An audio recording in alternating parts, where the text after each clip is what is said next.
तो light, reflection and refraction.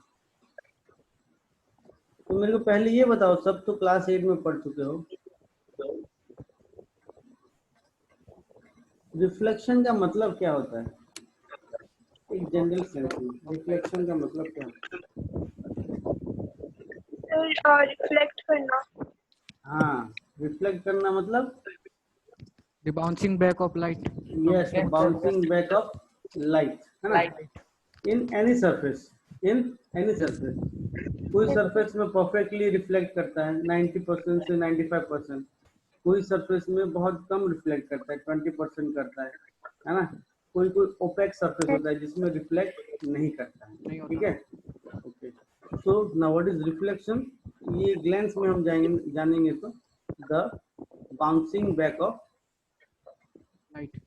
Bouncing back of light after striking in any object, strike,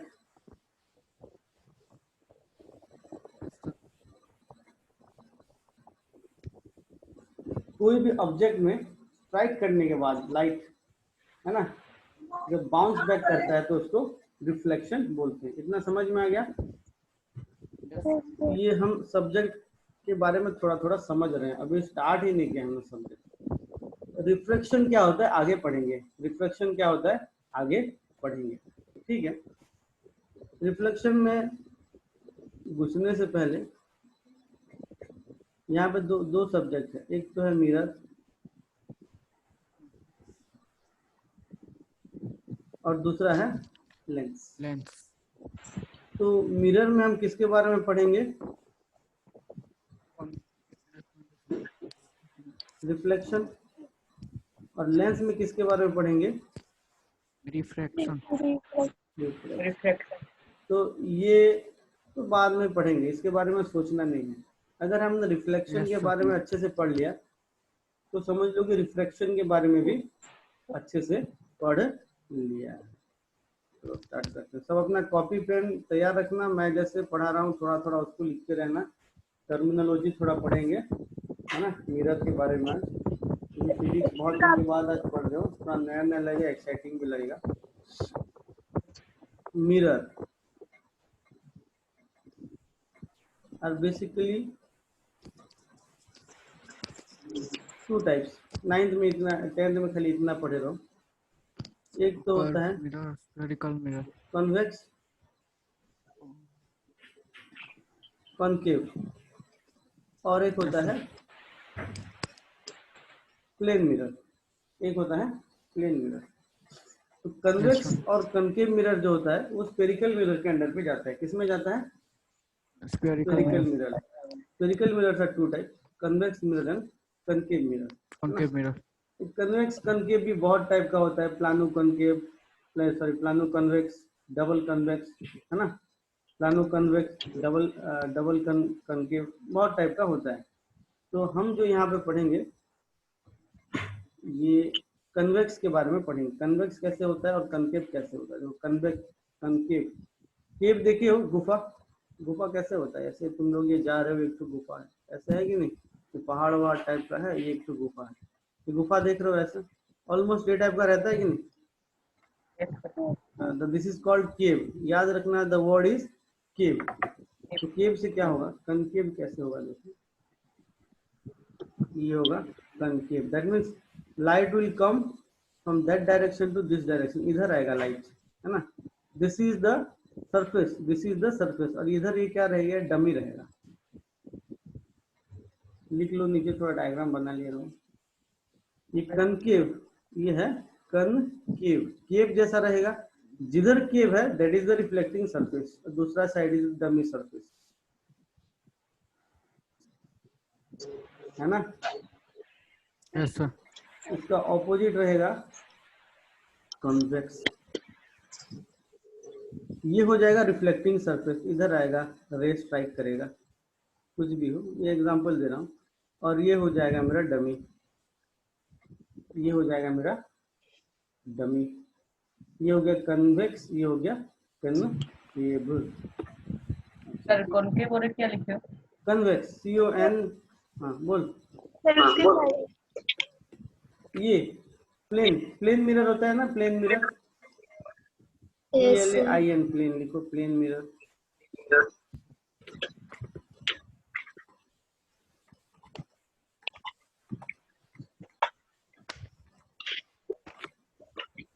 These two are spherical mirrors actually.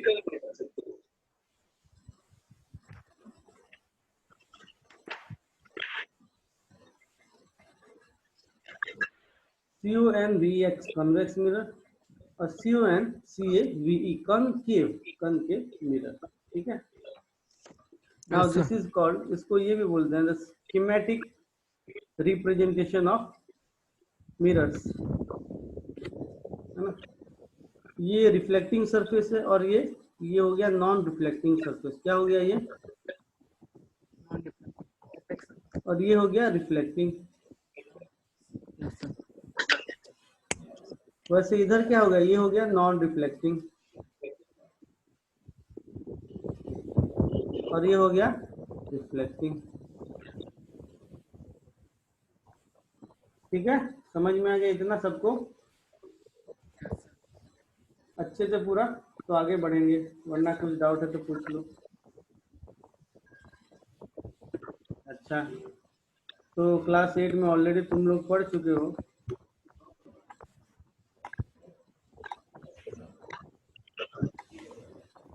Laws of reflection, laws of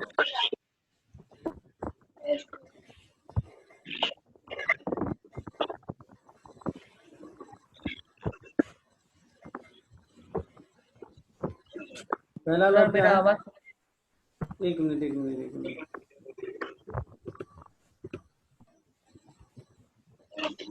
सबको पता है laws of reflection, सबको पता है, class 8 में पढ़ चुके हो, फिर भी लिख लो, ये एग्जाम में आता है। अब इसके टर्म्स मैं तुम लोगों को बताऊंगा। द एंगल ऑफ इंसिडेंस लिखो,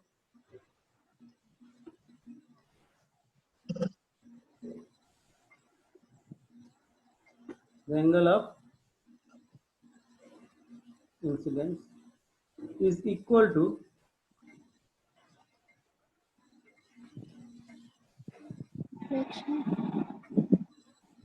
the angle of reflection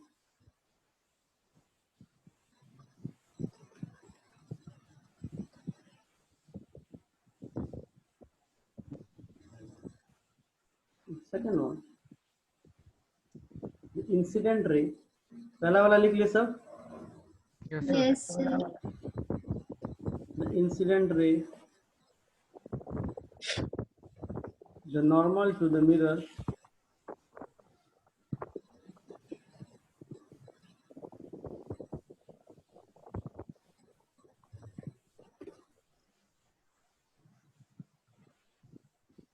at the point of incidence, at the point of incidence, sir the normal to के बाद पहले the incident ray comma the normal to the mirror at the point of incidence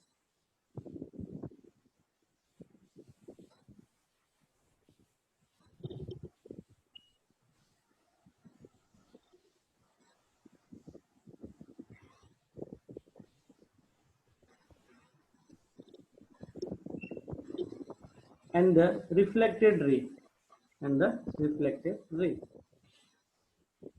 all lie in the same plane।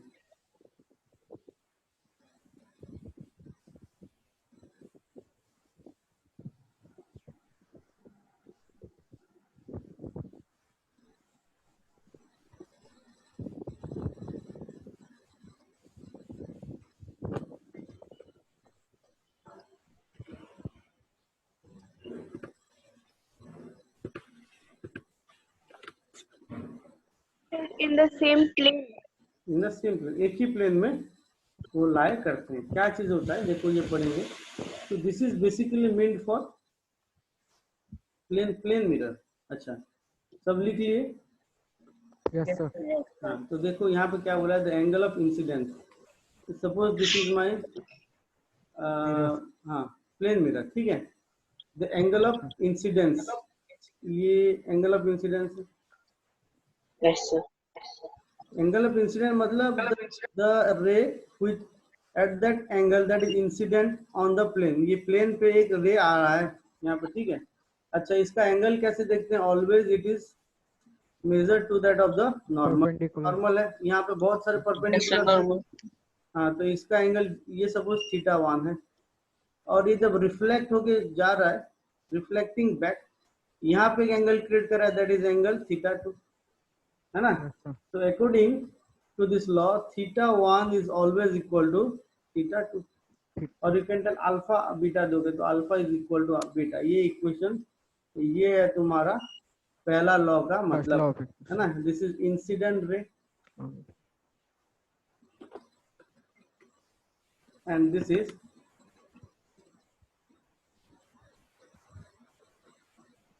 Reflecting. आगे समझ में? Yes, sir. दूसरा वाला क्या है, ये से समझ लेते हैं। द इंसिडेंट रे, ये incident ray, the normal to the mirror of mirror at the point of incident, this is the normal at that point, and the reflecting ray, ये जो रिफ्लेक्ट हो रहा है ना, तीन कहाँ पे हैं? The three lines are always in one plane, एक ही प्लेन पे रहेंगे। समझ में आ रहा है ना? जैसे कि ये दो तो ऐसे Yes, है, तो तीसरा वाला ऐसे साइड में नहीं हो जाएगा, they should be in same plane. Plane मतलब समझ रहे हो ना, 3 डायमेंशन में एक ही प्लेन में रहेंगे तीनों। ये बात समझ में आ रहा है सबको? Yes, sir. Yes, sir.